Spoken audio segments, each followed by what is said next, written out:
this is Kelly. And Erin.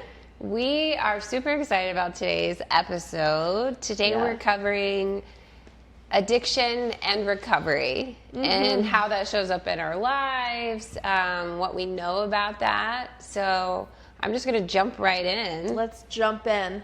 I've heard you mention, Erin, in our podcast before, your recovery. And I'm sure some of our listeners might wonder what that means. Can you share a little bit about what recovery is for you? Yeah, so this is a term that I was introduced to when I became a part of a 12-step program or a member of a 12-step program. And loving being friends with, in relationships with addicts, we know that they have the opportunity to recover from their addiction. What the 12-step program that I'm involved with, I work the same 12 steps as an addict, and the focus comes on me and my personality, my character flaws, my life experiences, my behavior patterns, all the things that have led to me being enmeshed. And as I say, like choosing to be in relationships with addicts and alcoholics. So those are things that I can own. So similar to, like, I don't necessarily have an addiction to a substance, but I do have dis-ease in my relationships. Yeah. And I have learned through the 12 steps how to recover those patterns and heal them and just, you know, release the hold that they have on me. I'm so excited to have this conversation with you today because you are someone in my life that I would consider to be a codependency expert. And I know that because of your experience in this program. And a lot of it is around codependency. Codependent no more. Yeah. And my personal experience with codependency, I've experienced it in miscellaneous relationships, but I don't know near as much of what you do know, especially around detachment, confident detachment, which we've talked about in previous episodes. Yeah, mostly around our children. Yeah. Yeah. So tell me a little about, for our viewers that don't know, what is codependency, and in your program, what does that mean to work on or to heal from, or I don't even know if those are the right terminology, to choose to heal your codependency habits? Sure. So recently it kind of dawned on me, I would say probably in the past couple of months, that through my recovery, I'm actually learning what it really means to love. And I think that from a young age, it was modeled for me by women in my family from both sides, that love means to worry. Love means to fix. Yeah. Love means to know why. And so you can fix it. And love, there's a lot of fear, there's a lot of fixing, and there's a lot of controlling. Yeah. And that's what I kind of, you know, from observing and feeling, is what I ended up really taking on. And I feel like that's a common thing for women. I think we talked about this a little bit in the Trad Wife episode, where, you know, we as women, there is some culturing of the expectation to be of service and giving all of ourselves, no matter what that means. And that really sets you up for some codependent traits. Big time. As women. So it's a very common thing. Like, I know when I first heard the word codependent in therapy, in my first marriage, I was like, what the fuck? I don't even know what that is. But no, I'm not codependent. That sounds terrible. But it's actually incredibly common. Yeah. Well, I think we all have a bit of that. I mean, who would we be if we didn't have a dependency of some sort on the people that we love most and spend the most amount of time with. Yeah. You know, it's like a part of the human condition in some sense. Well, and yeah, culture, movies, what we see relationships look like, how it's modeled, how romance is modeled. Exactly. Disney movies, it's very codependent. Yeah. So I love to tell this story, and I love doing that we're doing this topic because I feel like I'm actually really totally into telling a different story these days. And so we'll see how that translates in here and how we talk about it, because a lot of this stuff is in my past and has been a part of my history, and I'm, you know, just trying to rewrite what my present is and my future with it all. But I will say that, so my parents divorced when I was young, and they were both, like, I've talked about them before, hippies, super spiritual, but loved to party. I was raised in like a pretty fun crowd. Yeah. But when I was about 10 years old, I was introduced to the band, which is a great 70s rock band. Yeah. And they have this song called Up on Cripple Creek. Yeah. And I found this song and I loved it, and I learned all the lyrics, and I used to sing it on stage with my stepdad. And the chorus goes something along the lines of a drunkard's dream if I ever did see one. And so, you know, fast forward like 20 years later, I was like, holy shit, I was 10 years old on a stage singing that song as my favorite song. Yeah. And like, what foreshadowing, I had no idea. Wow. But I think... yeah, I think just to circle back, like when we don't feel whole within our own selves, when we look for others to do that work for us. Yeah. And there was something about... To soothe. Yeah, and there was something about, let me be the one who's strong enough and, you know, essentially good enough for you to have this major addiction issue and to choose me over it, was essentially like the destiny that I was manifesting for myself. Yeah, and it's sort of like this concept that we have in our romancing culture, if that's the way you can say that, like the famous Jerry Maguire quote, "You complete me." So it's like this idea that any of the holes that we have within ourselves, instead of learning how to soothe them and mend them and fill them ourselves, we fill them with other people. Yes. And that's super common. Absolutely. So is there another definition other than that? Or do you feel like that sums up defining codependency?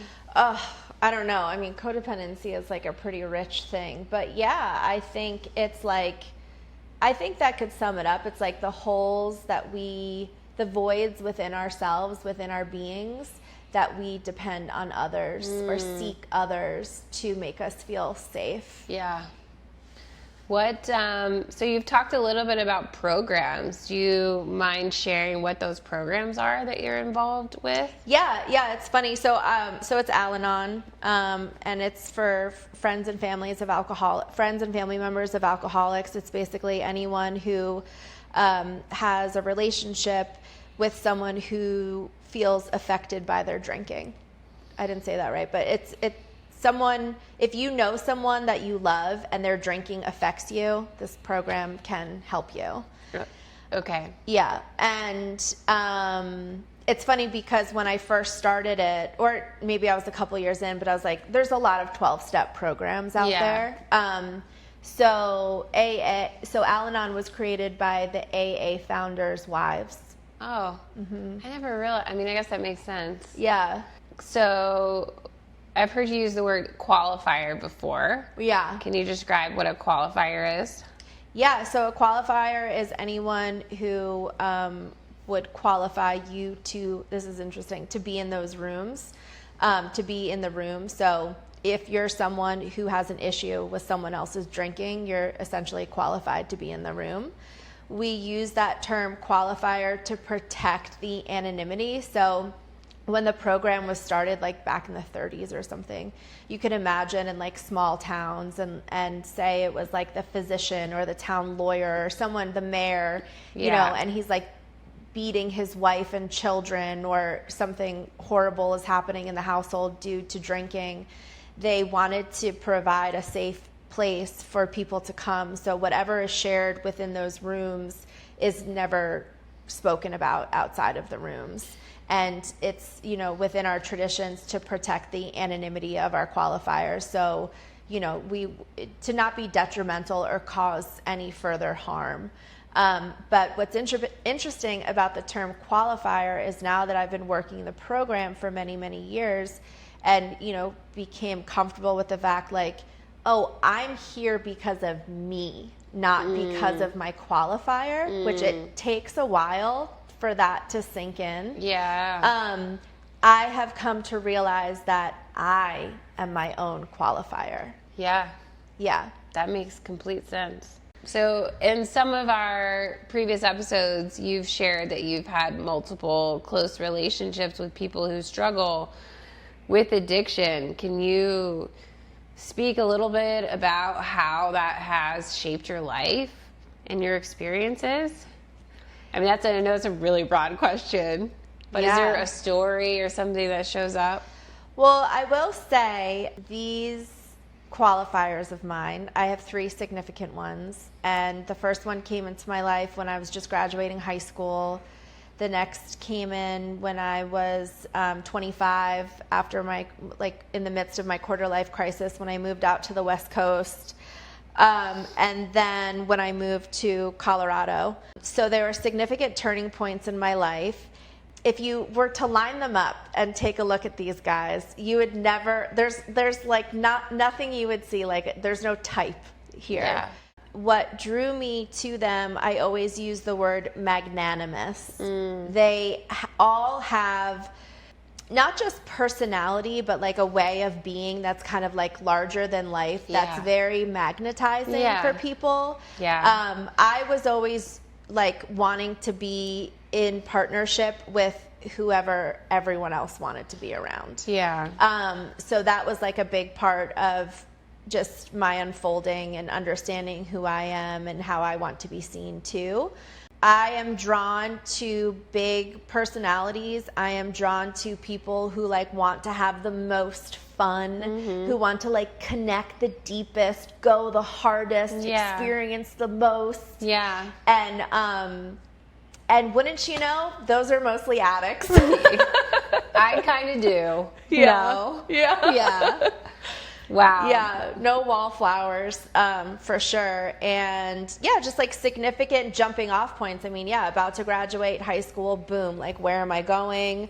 And then kind of leaving behind a old life for both when I went to Oregon and Colorado. It was like, all right, who can I line up with? So what do you think that is, that these personalities that you've been attracted to in your life, which I know most of us who are watching or listening to this episode know an addict, know someone who struggles with addiction. And so from your experience, science aside, like what do you think that connection is between these big, loving personalities, charismatic people who, you know, everyone adores, and there also being an addiction behind the scenes or brewing and eventually cultivating at some point in their life, however it shows up?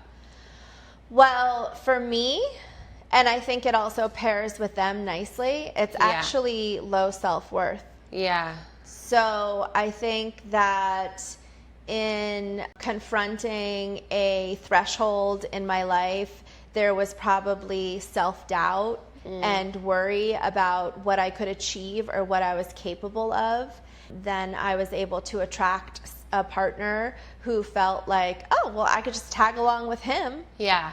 This seems fun. And all of them looked very different. I think for me, it was low self-worth, and for probably all 3 of them, they would agree that they also struggle with low self-worth. So it's like, no matter how grandiose it is on the outside, what's inside and what's really down deep is like, if you're not really doing your work, what I've come to find out is like really cultivating a deep relationship and trust with your, whatever you want to call it, your creator, with God, with your spirituality, whatever it is, a real true one, because I've traveled to other countries and done retreats and meditated in temples with my qualifier, and that still wasn't enough to keep him away from his addiction. Yeah.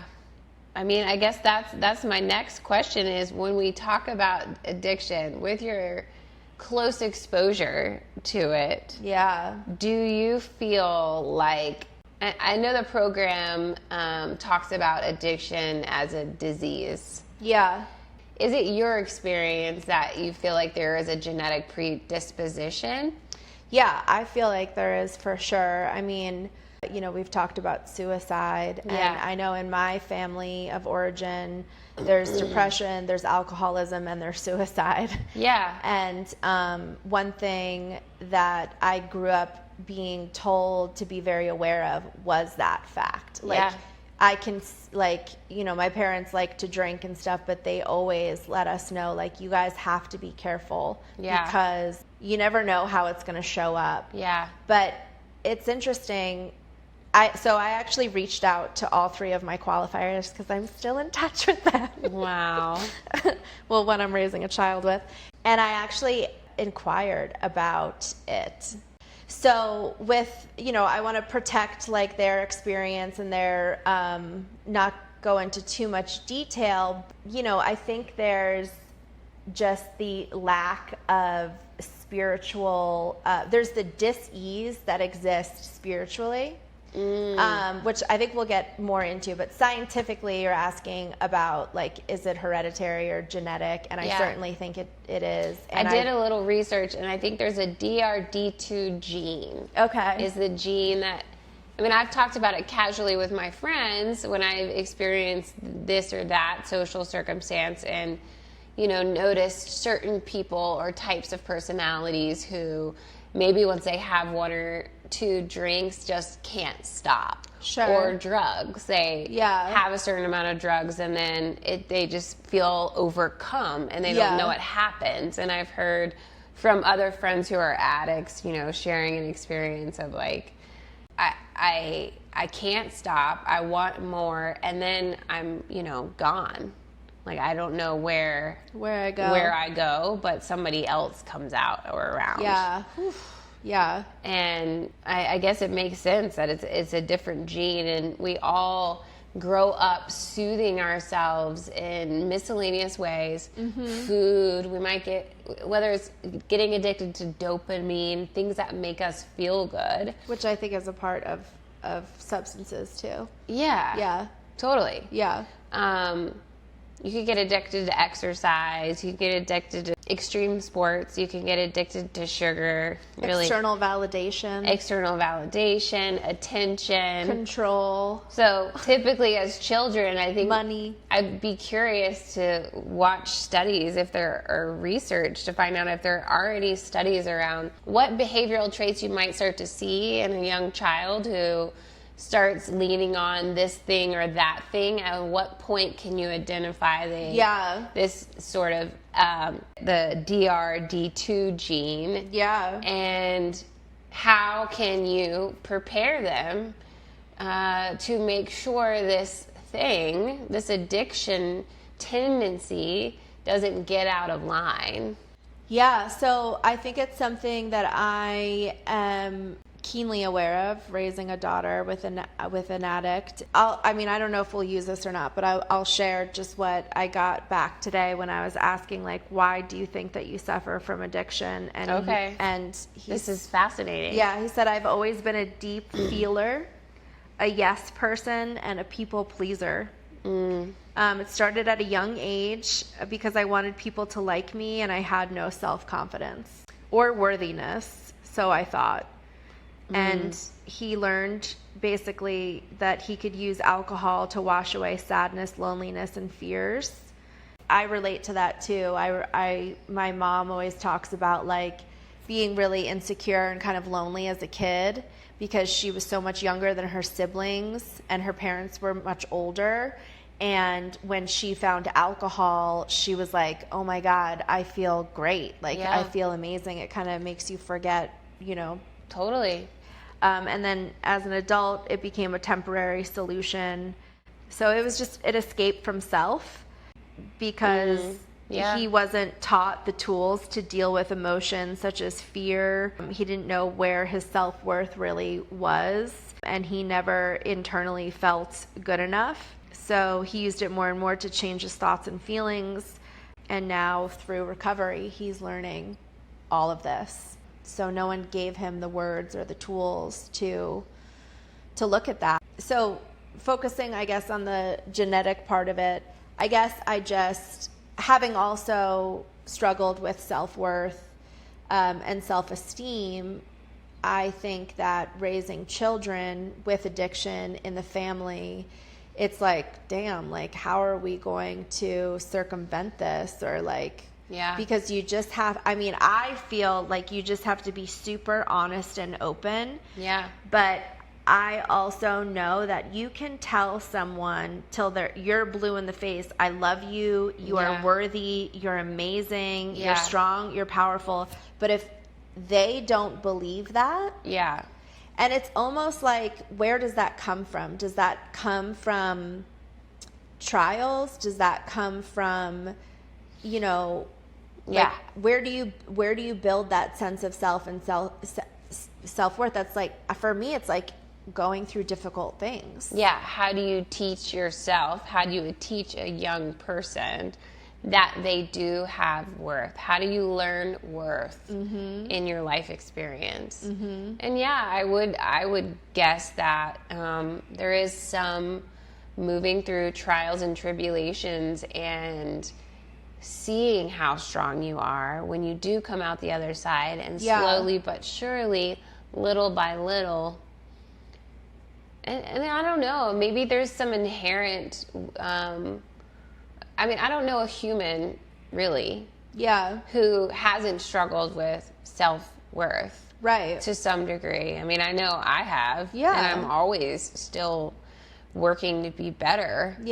And so I think that's a very common experience, and I don't know how we eliminate that, or if it's possible to eliminate that process. I think it's like also how we're taught what worthiness and value means. Like, I feel like in this case, it's like, well, I'm worthy if people like me. It's the social pressures and standards and what we spend in school and how we're socialized by TV and our materialistic society. And, what are we striving for? Beauty, money, all these things. I'm worthy if I'm good at something. Well, what if, like, I don't know. It's kind of hard to be good at anything. You can be okay at things, but like that. So that's my other qualifier. He was expressing for him. So he was on track to be a pro athlete. And, was given scholarships and had this like future. And then I guess he tore his ACL or had like an injury that he could never come back from. And so like his whole identity and what he was good at was just this one thing. And it was taken from him. And drugs and alcohol at a time where like, he was young and drugs and alcohol were there. So he just got really good at drugs and alcohol. That makes total sense. It's like this journey that we all go on where when we're kids, we learn that we're cool or we're good because we have a lot of friends, we look a certain way, we're good at a sport or we're good at something, we're popular because that. And then for some people later that evolves into the worth being found in I produce in our economy, in our society, which ultimately creates money, and I'm successful. And I feel like as a whole, for the most common American, that's where our worth is found culturally. Yeah, it's a sad reality, but I don't think it's a version of a truth. I don't think it is truth, but I think people get stuck there. Yeah, I mean, I know Frank, my husband who committed suicide, there's question about what his relationship was like with addiction. And I know ultimately, even to make the choice to commit suicide, it was this feeling that, and the reason why he did drink when he did, of like when emotions or things would be touched, feeling so uncomfortable in his body and in this pain and in this trauma. And I don't know, I just want out. Yeah, and I definitely experienced that. Yeah, and I mean, I experienced that to some degree, but even after he died. Yeah, in my relation, like with the men that I was with, I think with all of them would get to the point where like the level of discomfort in their being and anxiety was like something I have personally never felt. Yeah, I mean, I think I went with someone to share a little bit about me. I had incredible anxiety. I still have maybe a little more anxiety than some people, but it's nothing to where it was before. It was debilitating. And I have some alcoholics in my family as well, and it would have been a very easy road for me to slide down into addiction and becoming an alcoholic, especially after my husband died. And I saw other women who had a story who ended up going another route, because in those moments of pain and what has happened, I definitely drank more wine and was self-soothing, like this discomfort and grief that was so overwhelming. Even if I was trying really hard, which I was, I couldn't move through it enough to relieve enough day by day.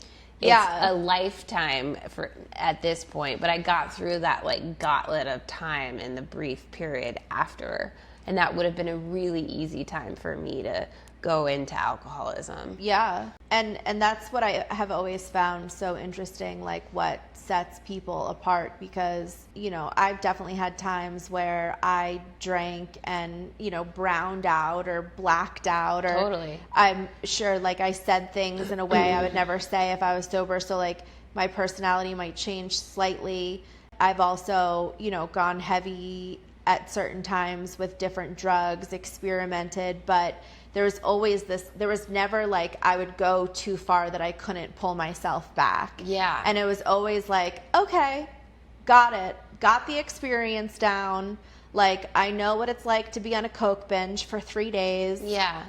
I'm good. Yeah, like I'm not gonna no more of that. Yeah, like I don't want to keep doing that again. Or like maybe, you know, depending on my age or whatever, but I'm definitely done with that shit now. Oh like, my God. It has no appeal to me whatsoever. But so I find that really interesting too. Same with like a hangover. Yeah, and I think, you know, it begs the deeper questions of what people are truly struggling with internally, and, you know, how much, like, really, I always say dis-ease because it just really resonates with me. But what's interesting, and this is like a little bit of a subtopic, but in Al-Anon in AA, they refer to addiction as a disease. And then in Al-Anon, they tell you that you didn't cause it, you can't control it, and you can't cure it.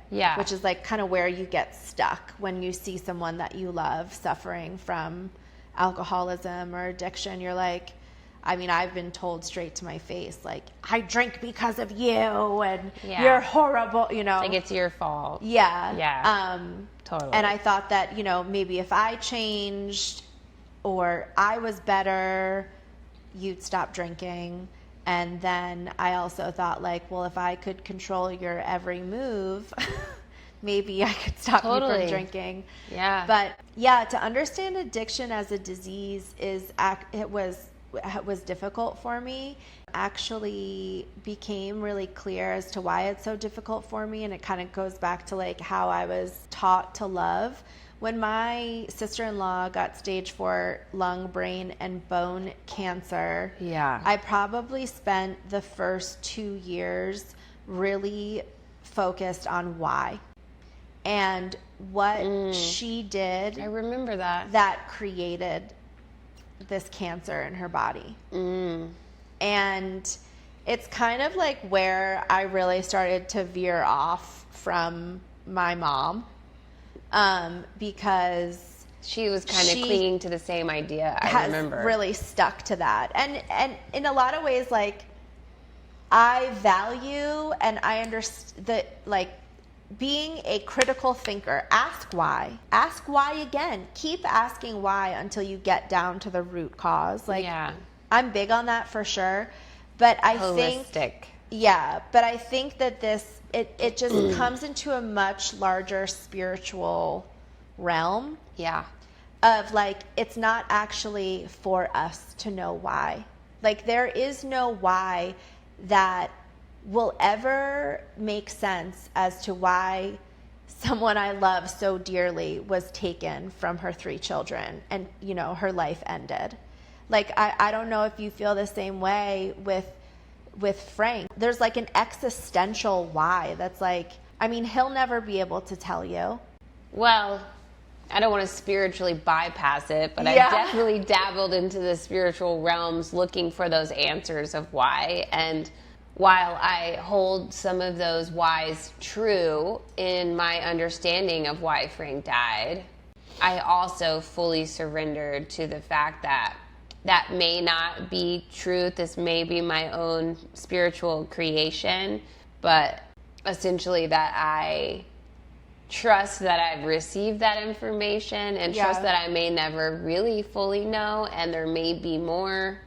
I did spend a lot of time going into the why, trying to piece together what had happened outside of what I knew, what was going on in other relationships, what happened in his childhood. Yeah. Because he was also a magnanimous human. Yeah. I'm going to go to the spiritual thing that you guys have heard me say multiple times, which may be hard for some people, especially if they're really dealing with someone close in their life. And if this doesn't resonate for you or help you, to each their own. Take what you need and leave the rest, is what we say. But I have a belief that Frank chose his life and chose his set of traumas and challenges in his soul's journey in this lifetime. That's the thing that I hold on to, because I know that to be true in my own soul and in my own experience, and choosing of even the fact that I chose a life where my husband would commit suicide on some spiritual level, soul level. So, you know, that's my God, as you guys would refer to in Al-Anon. Yeah. Yeah, and I think when you get too focused on the why, you also think it kind of brings you back to the cause, control, and curing. Well, for me, that part was easier with suicide because there was no control I could do to change what had happened. Yeah, but did you ever get caught up in the, could this have been my fault? Oh, totally. Could I have done something different? I should have gone in the bathroom, you know, I should have thought about the fact that this was a potential. I didn't even think. I shouldn't have had wine the evening that it happened. Yeah. Of course. Yeah. I should have forced the paramedics to allow me to go in there. Yeah. So I had a million shoulds. And do you know if he was under the influence? He did have alcohol in his system. Yeah. And I got his toxicology report, but I don't understand the science of how alcohol metabolizes in the body. And when the body is still alive for several hours, even though he wasn't fully there, the body's still metabolizing it. Yeah. And then when they tested the blood alcohol level on him, it was more than 24 hours after it had happened. Yeah. But I also don't know the technicalities of a hospital, and did they draw blood immediately, and then it was just in a... So there's a lot... But you also, like, knew what he was like, you know, drinking and... I mean, he had been drinking a lot at that point, and he did have alcohol in his system, but it was, you know, I don't want to go into what it was. Yeah. So in your understanding of addiction, do you think it can be healed? Because don't people in AA say, once an addict, always an addict. Then they call themselves an addict. So it's not like I'm a former addict. Yeah. I was, and I'm healed. I am. Yeah. Well, I think it goes back to like the codependency. Like obviously an addict is dependent on a substance to fill a void. Yeah. How do we restore ourselves back to a place of feeling whole? And is that the healing journey? Yeah. None of us are ever healed, right? I mean, I had an interesting conversation with Susanna the other day about my recovery. So, like, I think something that I really struggle with is, like, being reactive, especially in anger. And so... Me too. It's... Well, they say in Al-Anon, like, you may be irritable and unreasonable without knowing it. It's like, oh, yeah, really? But just how, like, in my pattern, it looks like maybe I still get angry and I'm still reactive, but there's a shorter span of time of when I repair that behavior. Totally. Or, sometimes I can stop it, take a breath, whatever, identify what's in the room or whatever you're supposed to do with your senses to get off the anger. I should learn those steps. Like lamp, woman sitting, dog breathing, whatever. But and she coming from more of like a spiritual healing psychedelic methodology is like, no, like psychedelics and the proper healing can come in and just like totally remove that. And when I first started the recovery process, I really thought that I would just be like become much better and like maybe perfect and like no longer have to deal me too with these things that are hard for me. That like make me damn it like really struggle with my life, and that is not the case, unfortunately. I don't think I'll ever be perfect, but it kind of comes back to this place of worthiness and like these grace and self-love. Yeah, and these hard parts of me are just as worthy of love. Yes. So for the addict, they have these same voids, and I do think a big part of it is like what we do to fill it and how, like what we do about the void, like how we really truly nurture the void and fill it. But will it ever be completely filled, or do we just move on to something else? I don't know. There might be another void, because I think we all have voids. Yeah. We all have holes. We all have wounds. We all have different degrees of trauma, some more than others. So I think, one, it's unreasonable to even think that any human can have all of their voids filled and be healed and move on without any challenge. It's not possible. Let's accept that and love our voids. Yeah.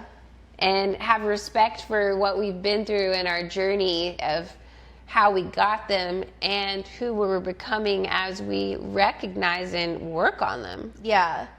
So it's interesting because I had kind of shared one of my qualifiers, thoughts and feelings, and about his addiction and why he became an addict. What's interesting about him specifically is he was raised very Christian. Yeah. And it's so interesting because I was not raised Christian, but I think about him as this little boy who was a people pleaser and just wanted to be liked by everybody, but was, didn't quite fit the mold of what that is. But he was always taught, like, Jesus loves you. And it, like, I believe we're all, in God's eyes, accepted, loved fully, completely. Mm-hmm. And so if I can take my understanding and try to look at it, the whole Jesus relationship, and with that lens, it's just like, I guess it was always really tricky with him because, I mean, talk about spiritual bypassing. Yeah. But how do you claim that, like, Jesus basically, like, fixes it all? I mean, I don't know what the words are. How does that happen? But just by believing in him, He just fixes it all? he just, I think that's restores you. I think some of that is like shame. Yeah. Like there's so much shame in some of the common Christian thought processes where like Jesus is going to take all that away from you if you just, and not all sects of Christianity believe that way. Yeah. But like I don't feel good, but now I've chosen Jesus. Jesus loves me, and Jesus is going to take away my pain and my challenges. And if you kind of spiritual bypass yourself in that, believe that, think that, then you have the shame that you're just like not. You're still sort of like, oh, do I? Is that feeling still there? Is that urge still there? Is that need still there? But Jesus took it for me, so okay, that's an interesting way to look at it. So then you're shaming yourself in your own internal dialogue, like, no, that's not there, that's not there, this went away. Like, that's interesting. Yeah, because I was like, well, if you have such a, if you have Jesus in your heart, you've accepted Jesus as your Lord and Savior, like, where's your why do you struggle with self-worth so much? So that's actually really helpful, because I think that's essentially shaming him and probably dives into some of the shame that he felt, like, why isn't Jesus enough?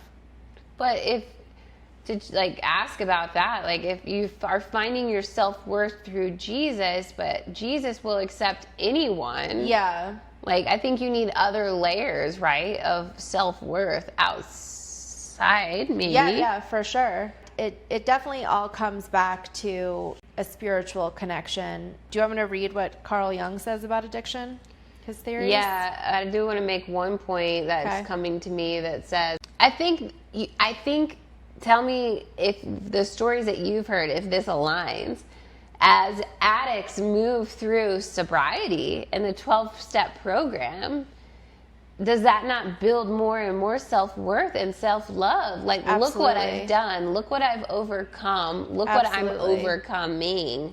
And I do not want to do that to myself, to like slip and drink again, because what would that teach me about me if I allow that to happen? Or is that narrative a little bit twisted as far as, because I think that's sometimes what takes over is the shame.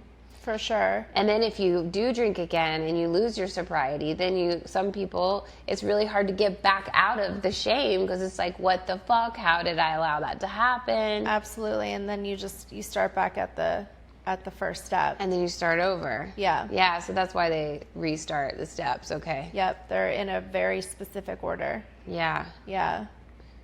So, do you want to share about sort of some of the philosophy behind addiction that you know? Yeah, I mean, so we talked about like AA and Al-Anon, that theory about addiction.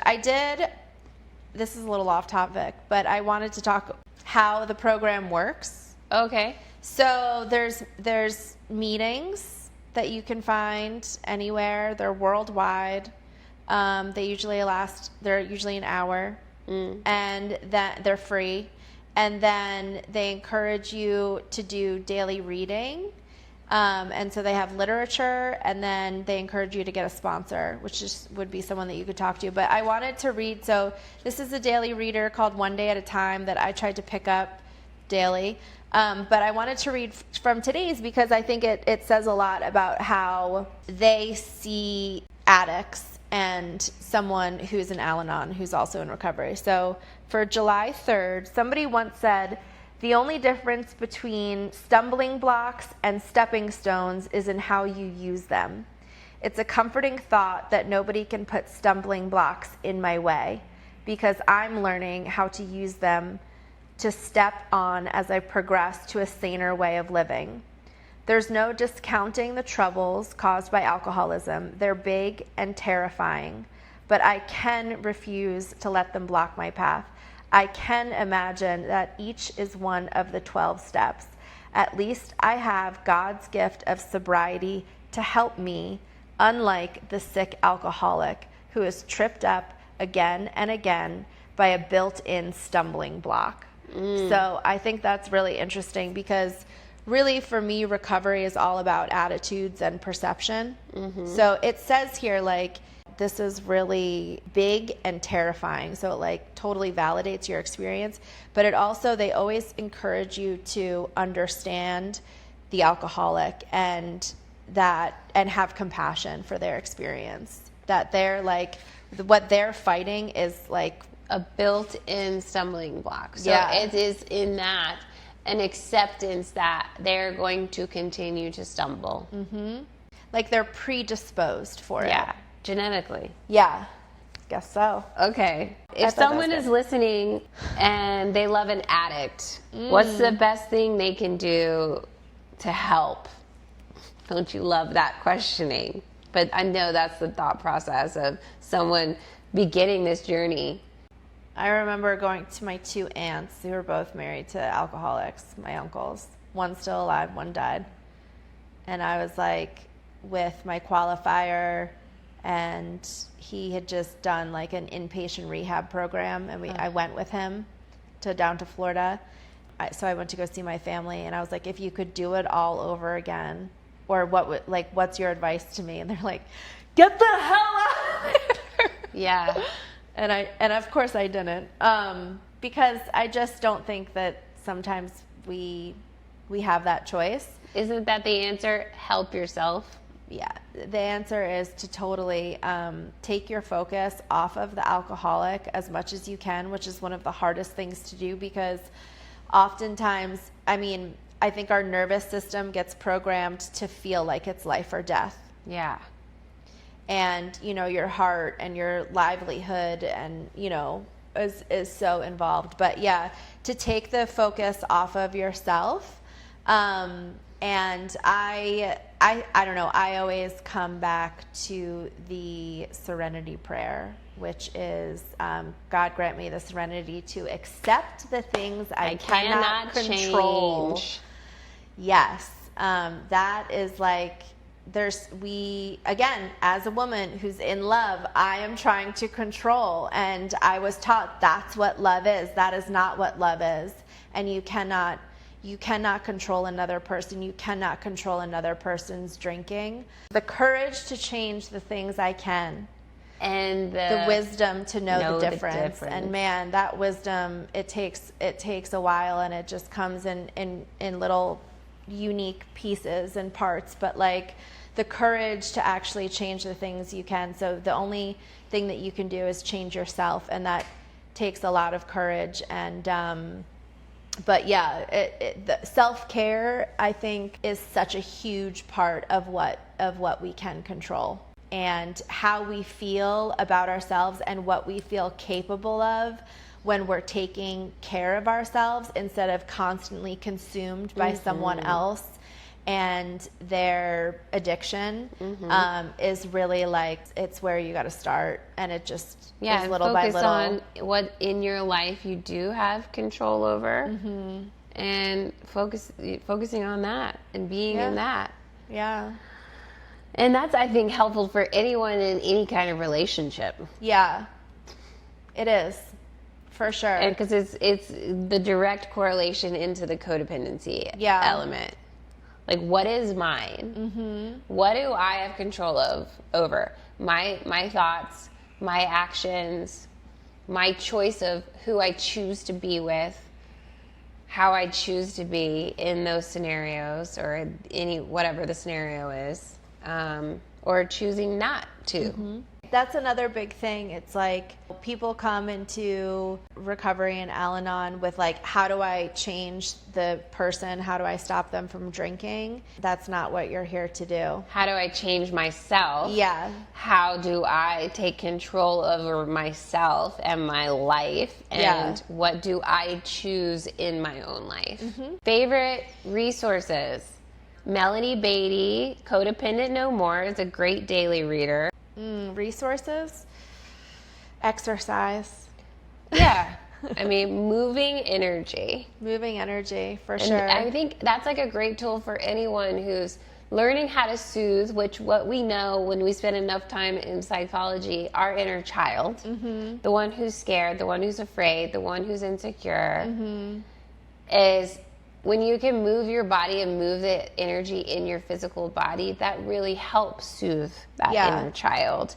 Whether you're someone struggling on not trying to take the next drink, or someone trying to just take care of themselves and learn how to heal and learn how to choose. That's a great tip. Yeah, and I think self-worth work, deep inner work, inner child Like, work. how do I learn to love myself?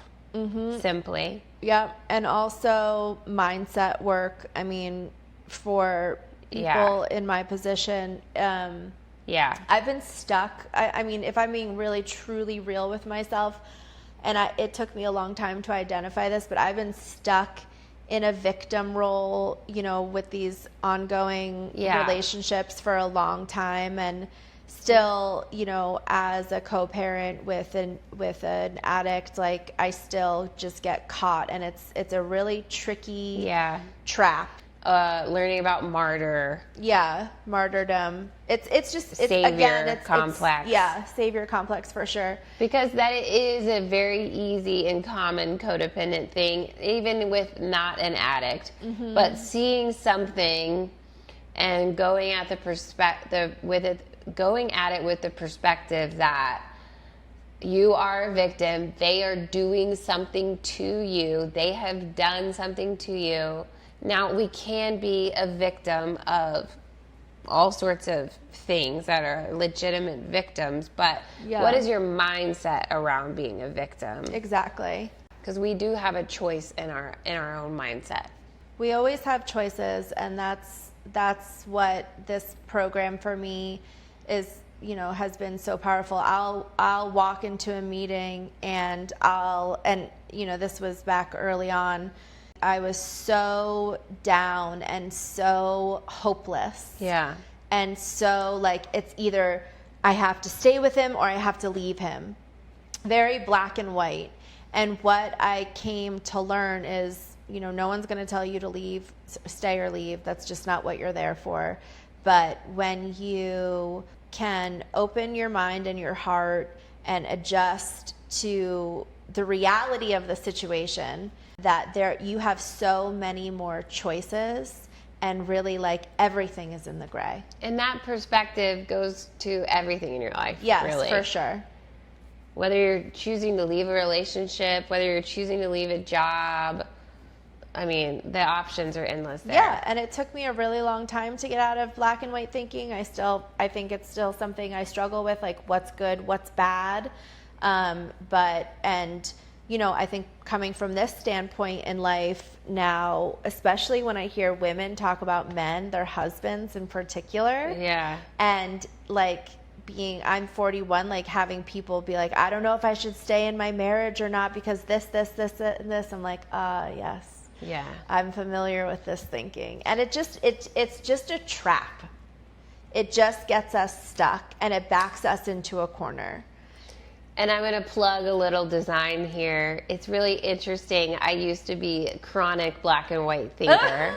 And my brand, Abode, who Echoes of Home is by Abode, is black, originally was black and white and a little bit of, like, raw light wood. And and that was in the era of gray everything. And I fucking hate gray. So in my spiritual journey, the connection to the transition out of black and white thinking, which I do really love high contrast artistically, but it is this really beautiful spiritual and emotional representation of this concept. And so now we are in the beige era because it's my version of gray. Yeah, I love it. Talking about contrast, I think contrast is one of the greatest lessons that we have as humans. It's like we have to experience contrast. We have to know what we don't want in order to know what we do want. And, you know, I think I've spoke about this in some of the other episodes. I always say the thing, which I'm annoyed of hearing it now because I've listened to the podcast episode. So I'm not going to say it anymore, but I'm going to say it one last time, which is the truth is always somewhere in the middle. Yeah. And that was my experience so far in my healing journey, is whether it was yoga, health, nutrition, wine consumption. Yeah. I've swung to all the ends of the spectrum. The pendulum has swung to black and white, and really our homeostasis and our balance is finding pace there in the middle. Yeah, and I think, like, I hope that this episode can convey that addiction is not bad. Yeah. It's actually like a very natural, normal state Thing to experience as a human being. Yeah. And I think that stigma definitely exists in our shame. culture, and it's something that I identified with for a long time. Like, oh, I choose relationships with addicts. I'm in a relationship Yeah. with a heroin addict. I'm in a relationship with an alcoholic. And I used it to, like, it became a part of my identity, but I also didn't realize at the time, but it was like a way for me to get sympathy and come into my own victimhood. But I think in the way that I hope we've approached addiction in this episode is to really look at it as this very humane human. Yeah, of just like how we experience voids in our lives. It's beautifully said, and it's all of it. That is something that's so important in our journey as humans, and our experience of other humans in our life, is accepting our humanness. Yeah. Not putting people on a pedestal or ourselves on a pedestal. The most beautiful thing you can do is accept that we all have flaws and accept our own flaws. Yeah, I heard the term wound mate today.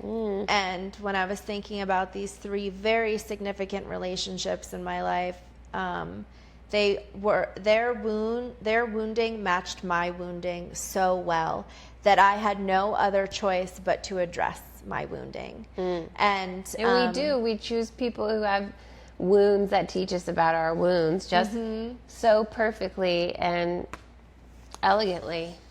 Yeah, it's all divine. I loved this episode. Oh, good.